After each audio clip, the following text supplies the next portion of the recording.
আমরা আমাদেরকে জিন্দা মরা বলি। সারা দেশে যত মাজার আছে, পীর ওলিয়াল্লাহ দরবেশ ফকিরদের যত মাজার আছে, আমরা একই জামাতের অংশ। ধর্ম মানুষকে একত্র করে, ধর্ম সমাজ গঠন করে, ধর্ম রাষ্ট্র গঠন করে।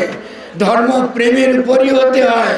নিজের স্বার্থ ত্যাগ করে অপরের প্রতি দায়িত্ব নেওয়াটাকে বলে ধর্ম। সৃষ্টি আমাদের কাছে আমানত, আল্লাহ আমাদের কাছে সে আমানত দেয়া দুনিয়ায় আমাদেরকে খলিফা হিসেবে পাঠিয়েছে। আমরা তার প্রতিনিধি। মাজার ভাঙ্গা এবং ইসলাম যারা প্রচার করেছেন তাদের স্মৃতি ধ্বংস করা, এটার নমুনা আমরা গাজায় দেখেছি। গাজায় লক্ষ লক্ষ মানুষকে হত্যা করা হয়েছে।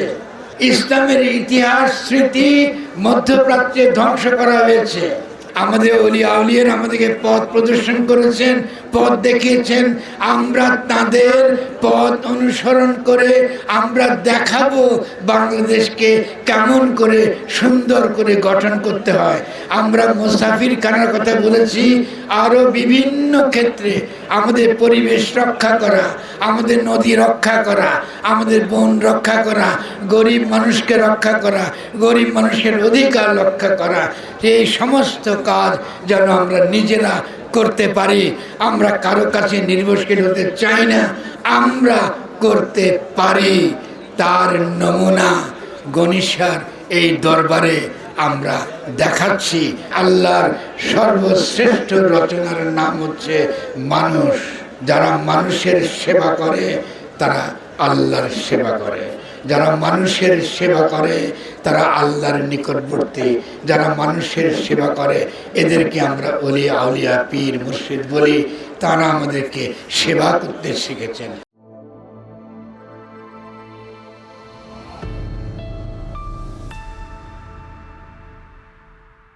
আমি খুবই ক্ষুদ্র মানুষ, খুবই দিনহীন মানুষ, কিন্তু আপনারা আমাকে এই গণেশের দরবারে যে সম্মান দিয়েছেন এটা আমার জন্য অনেক বড় পাওয়া। এবং এর মধ্য দিয়ে আমি যেটা বুঝতে পারতেছি, দয়াল বাবার তিনি হাজির আছেন, বর্তমান আছেন। আমরা মনে করি আমাদের গুরু গোসাই পীর মুর্শিদ এরা কখনোই আমাদেরকে ছেড়ে যান না। আমরা যারা ভক্ত আমরা মনে করি তারা সবসময় আমাদের সঙ্গে থাকেন।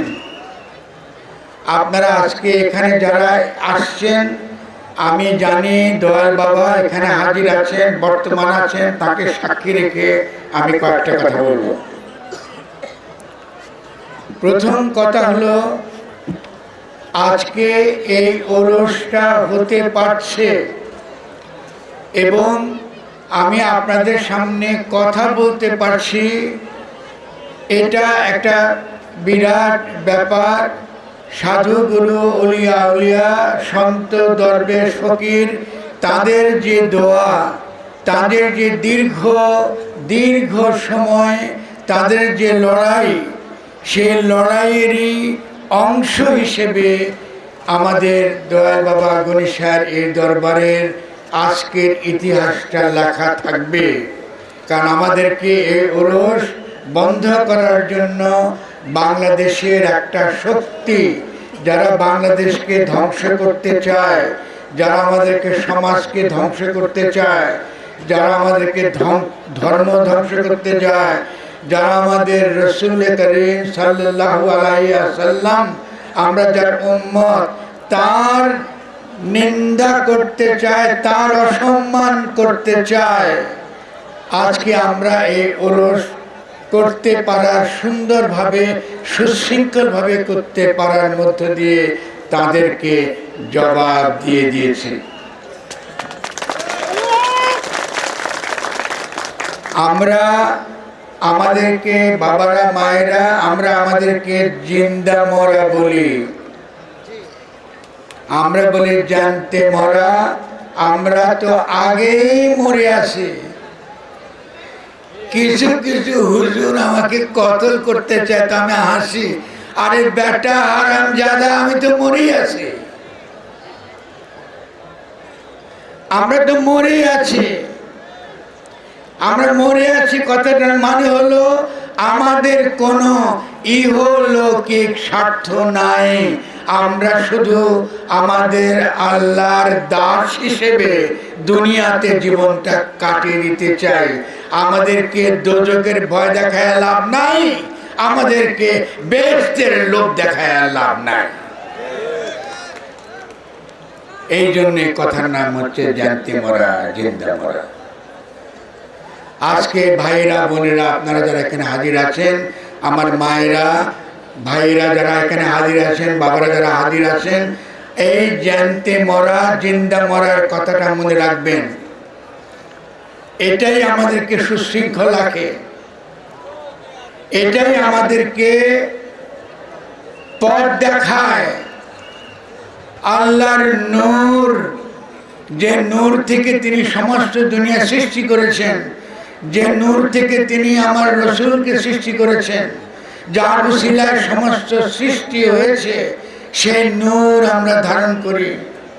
আমাদের দয়াল বাবা যার দরবারে আমরা দাঁড়িয়ে আছি গণিশা, তার মধ্যে সে নূরের ছটা দেখেছি বলে আমরা প্রতি বছর এখানে হাজির হই, আমরা হাজির হব, আমরা হাজির হতে থাকব। সারা দেশে যত মাজার আছে, পীর ওলি আল্লাহ দরবেশ ফকিরদের যত মাজার আছে, আমরা একই জামাতের অংশ, আমরা ভাই ভাই, আমরা বোন বোন, আমরা ভাই বোন, আমরা বাবা মা, আমরা সকলে মিলে এমন একটা বাংলাদেশ গড়তে চাই, যে বাংলাদেশটা হবে গরিবের, যে বাংলাদেশটা হবে নিরাশ্রয়ের, যে বাংলাদেশটা হবে অনাথের, যার কোনো ঘর নাই, যার কোনো বাড়ি নাই, যার কোনো খাদ্য নাই, যার কোনো আহার নাই, সেই দেশ হবে বাংলাদেশ। সেই দেশের নজির আমাদের মুর্শিদ, আমাদের গুরু আমাদেরকে দেখান, যে আগামী বাংলাদেশের রূপটা কেমন হবে, তিনি মাজারে সেই রূপটা আমাদেরকে দেখান। সেই রূপটা আমরা আজকে গণিশায়ের মাজারে আমরা অনেকে দেখেছি। আমরা যেহেতু মাজারে মানুষ, আমি এর আগেও দেখেছি, আপনি দেখেছেন, এখানে সুশৃঙ্খলভাবে আমরা সকলে আছি। আমরা একই ডেকচি থেকে আমরা সকলে সেবা নিচ্ছি, তবারক নিচ্ছি। আমরা এখানে কেউ অভুক্ত নাই, কেউ বেশি খাই নাই, কেউ কোনো খাদ্যের অপচয় নাই। আমরা আনন্দে আছি, আমরা আনন্দে আছি, আমরা অনাহারে থাকি তবু আনন্দে থাকি, কারণ আমরা আমাদের পীর মুর্শিদ ওলি আওলাদের নাম যখন নেই, তখন আমাদের দৈহিক কষ্ট, জীবনের কষ্ট, জীবনের যন্ত্রণা আমরা ভুলে যাই। আমরা জানি আমরা আল্লাহর তরফ থেকে তার খলিফা হিসেবে দুনিয়াতে আসছি, কারণ আমাদের মধ্যে আল্লাহর গুণাবলী আছে বলে ফেরেশতাদেরকে আল্লাহ বলছেন, তোমরা মানুষকে সিজদা করো, আদমকে সিজদা করো। কেন? আদমের মধ্যে তিনি আছেন, মানুষের মধ্যে তিনি আছেন, আমাদের মধ্যে তিনি আছেন। যিনি গায়েব, তার একমাত্র প্রমাণ আমি আছি, তাই তিনি আছেন, আলহামদুলিল্লাহ। আর কোনো প্রমাণ নাই, কোনো যুক্তি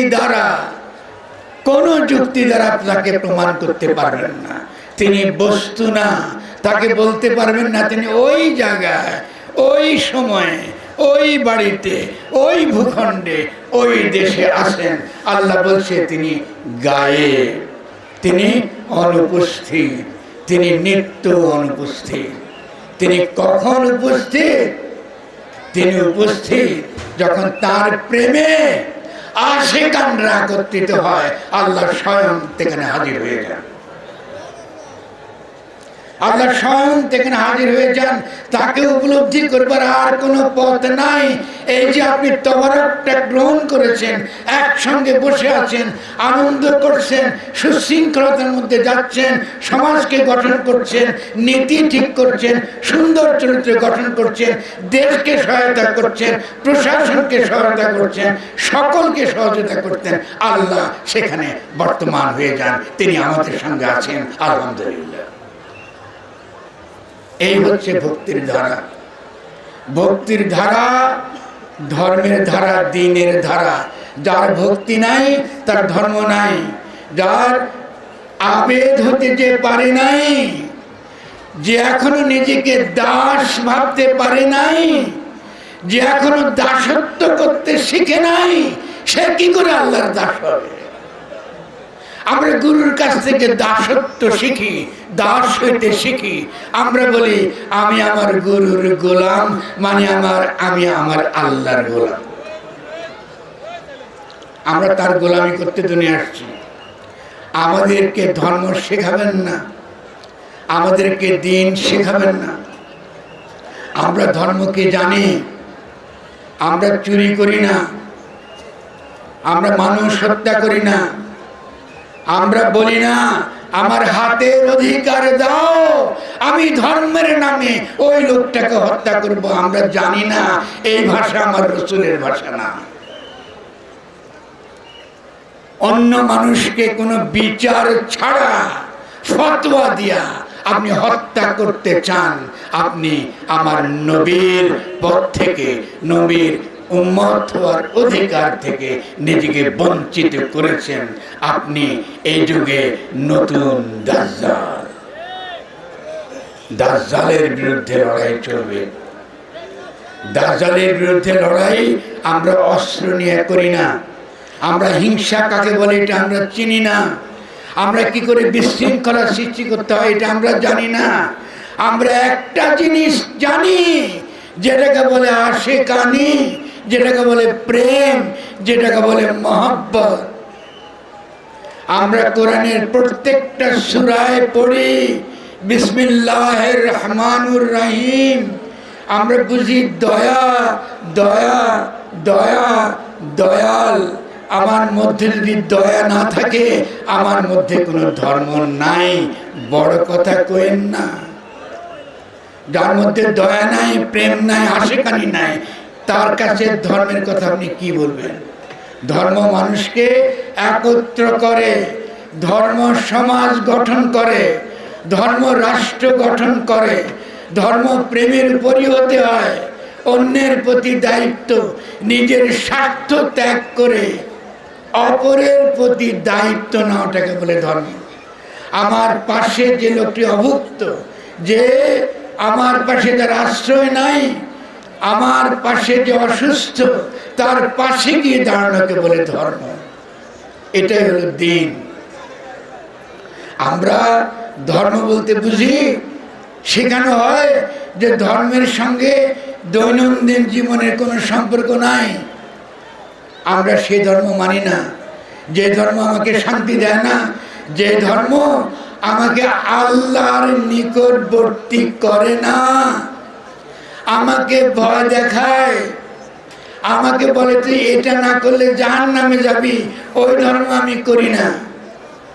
যে ধর্ম আমাকে ভালোবাসা শেখায় না, যে ধর্ম আমাকে প্রেম শেখায় না, যে ধর্ম আমাকে লোভ দেখায় তুই এটা করলে তুই বেহেশতে যাবি, ওই ধর্ম আমরা করি না। আমরা করি কারণ আমরা আল্লাহর দাস, আমরা তার গোলাম। যেহেতু আমি আল্লাহর গোলাম, অতএব আমি আমার গুরুর গোলাম। আমার ফকির লবণ শাহ আমার গুরু, এটা আমাকে তিনি শিখিয়েছেন। এবং তিনি প্রথম যখন আমাটিকে শিখিয়েছেন, তখন ফকির লালন শাহ আপনারা অত চিনতেন না। শিক্ষিত মানুষ ফকির লালন শাহর গান গাইতে পল্লী গীতি হিসেবে, এবং এক ধরনের শিক্ষিত মানুষ প্রমাণ করার চেষ্টা করত যে তিনি একজন ব্যভিচারী, গাঁজা খায়, মাজারে নাকি গাঁজা খায়। আমি তো মাজারে থাকি, গাঁজা তো মাজারের লোক খায় না, প্রশাসন ব্যবসা করে, এটা দেখছি। আমরা ছেড়িয়েতে দেখছি মাজারের দোকান বসায় প্রশাসন, ফকির লালন শাহর মধ্যে কোনো ফকিরের মধ্যে এই খাবার আমরা কোনো নিয়ম দেখিনি। আর গাঁজা খাওয়ার কথা উঠে মহাদেবও গাঁজা খাইতেন। তিনি কেন খাইতেন? কারণ তিনি সৃষ্টিকে রক্ষা করার জন্য, আল্লাহর সৃষ্টিকে রক্ষা করার জন্য তিনি বিষ খাচ্ছিলেন। তিনি আগে বিষ খেয়েছেন, এই জন্য তার আরেক নাম নীলকণ্ঠ। কারণ তিনি বিষ খেয়েছেন বলে তার পুরো গলা নীল হয়ে গেছে। নীল হয়ে যাওয়ার ফলে সারাক্ষণ জ্বালাতন করত। তার সে কণ্ঠে ঠান্ডা দেবার জন্য সাপ পেঁচিয়ে থাকতো। মহাদেবের গলায় সাপ আছে কেন? তিনি সৃষ্টিকে রক্ষা করার জন্যে বিষ পান করেছিলেন। এই জন্য ফকির লালন শাহ বলতেছে, কিঞ্চিত ধ্যানে মহাদেব কি তুলনা, কি আর দেব। একটু ধ্যানের কথা বললে তোমরা মহাদেবের কথা বলো। এই সেই মহাদেব যে সৃষ্টিকে রক্ষা করে। আমরা সৃষ্টিকে রক্ষা করি। সৃষ্টি আমাদের কাছে আমানত। আল্লাহ আমাদের কাছে সে আমানত দিয়া দুনিয়ায় আমাদেরকে খলিফা হিসেবে পাঠিয়েছে। আমরা তার প্রতিনিধি। প্রত্যেকটা জীব, প্রত্যেকটা গাছপালা, প্রকৃতির প্রত্যেকটা সূক্ষ্মাতি সূক্ষ্ম জিনিস তিনি আমার হেফাজতে দিয়েছেন। আদমের হেফাজতে দিয়েছেন। আদমকে তিনি নাম শিখিয়েছেন, আদমকে তিনি ভাষা দিয়েছেন। জানো, তার সৃষ্টি আমরা রক্ষা করতে পারি। এটাকে বলে ধর্ম। যদি আপনাদের মধ্যে কেউ বিষ ব্যবহার করে, আল্লাহর একটা সৃষ্টিকে যদি আপনি হত্যা করেন, আল্লাহর কাছে জবাবদিহি করতে হবে। আপনাকে দুনিয়ায় পাঠিয়েছে তার সৃষ্টির সুরক্ষার জন্য। যদি আপনি কখনো তার কোনো কিছু গ্রহণ করেন, আপনাকে বলতে হবে আল্লাহু আকবার, তুমি শ্রেষ্ঠ। আমি এই খাদ্য গ্রহণ করছি কারণ আমার আর কোনো খাওয়া নাই, কিংবা আমি এটা তোমার নামে উৎসর্গ করে আমি সমাজ গঠন করবার জন্য আমি এখানে একত্রিত হয়েছি। এই ঔরসে আমি লক্ষ লক্ষ মানুষ একত্রিত হয়েছি তোমার সুনাম করবার জন্য, তোমার নাম করবার জন্য, তোমার জন্য, শুধুমাত্র তোমার জন্য। আল্লাহ। তাহলে এই যে ধর্ম, এই যে দিন, যে দিনের কথা আমরা বলছি, এই দিনকে ধ্বংস করার জন্য একটা শক্তি বাংলাদেশে তৎপর হয়ে যাচ্ছে।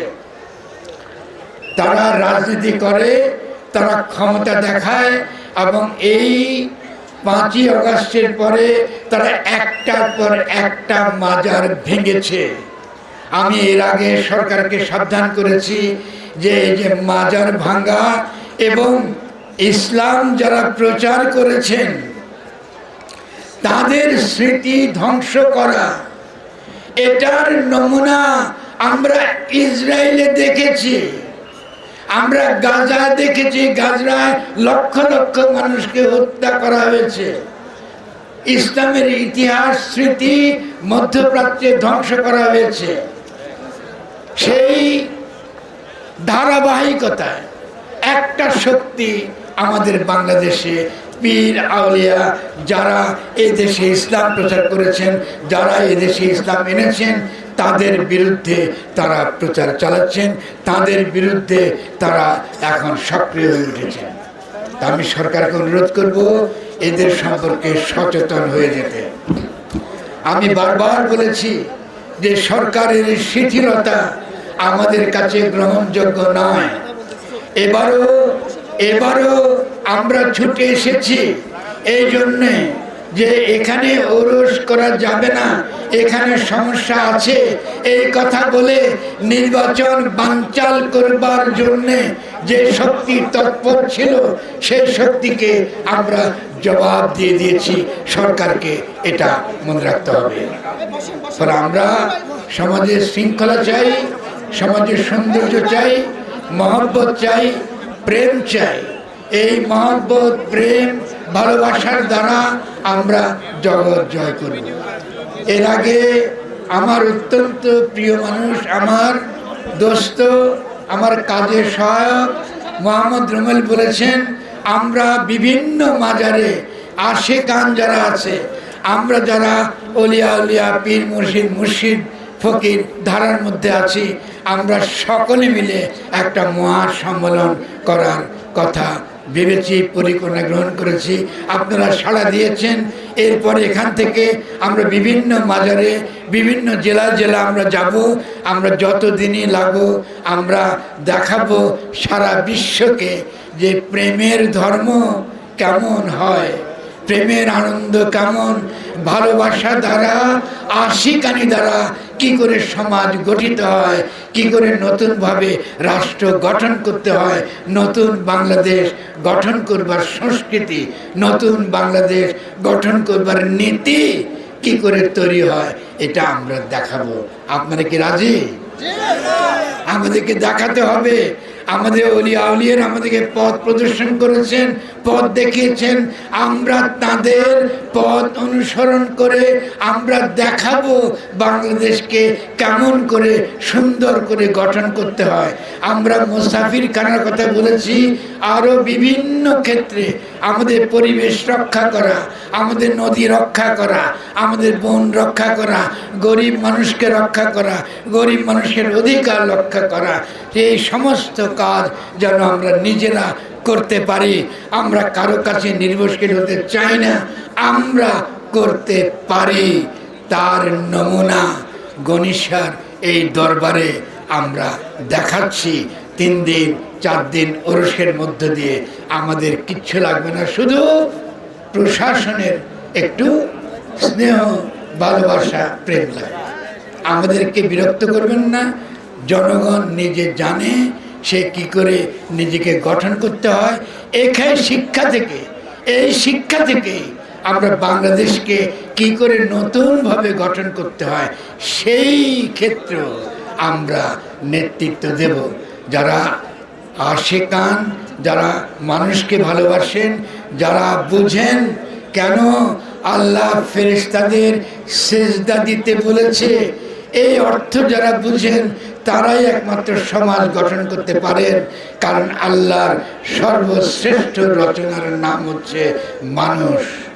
যারা মানুষের সেবা করে তারা আল্লাহর সেবা করে, যারা মানুষের সেবা করে তারা আল্লাহর নিকটবর্তী। যারা মানুষের সেবা করে এদেরকে আমরা ওলিয়া আউলিয়া, পীর মুর্শিদ বলি। তারা আমাদেরকে সেবা করতে শিখেছেন। আমরা জেনেছি মানুষের মধ্যে আল্লাহ বর্তমান, তিনি মানুষের মধ্যে হাজির থাকেন, তিনি বিবেক আকারে হাজির থাকেন, ভালোবাসা আকারে হাজির থাকেন, সমাজ গঠনের শক্তি আকারে হাজির রাখেন, নতুন ভবিষ্যৎ কি করে তৈরি করতে হয় হাজির থাকেন, তিনি নূর আকারে হাজির থাকেন। এবং তিনি বিভিন্ন পীর মুর্শিদ তাদের নাম নিয়ে আমাদের মধ্যে হাজির থাকেন। তারা উসিলা মাত্র। কিন্তু আজকে আপনাদেরকে একটা ছোট্ট ঘোষণা দেব, বাংলাদেশকে আমরা যারা আশেকান, আমরা বাংলাদেশকে নতুন করে গঠন করব ইনশাআল্লাহ। আমাদের পীর মুর্শিদ গুরু যারা আছেন তারা যেন আমাদেরকে সহায় হন। আপনারা যদি আমাকে ক্ষমা করবেন যদি কোনো অপরাধ হয়ে থাকে, আমি আপনাদের কাছে দোয়ার দরখাস্ত করি। আমাকে একটু ভালোবাসা দিবেন, একটু দোয়া করবেন এবং সবসময় আপনাদের মনে রাখবেন। আপনাদের মনে, হৃদয়ে যদি একটু স্থান দেন, আমি বেঁচে যাব। আমার জাহান্নামের ভয় পাই না, আমি বেহেশতের লোভ করি না, কিন্তু আমি ভালোবাসার কাঙ্গাল, প্রেমের কাঙ্গাল। আপনাদের মতো ভালোবাসা ছাড়ার কিছু জানি না, এটাকে ধর্ম মনে করি। সকলকে ধন্যবাদ।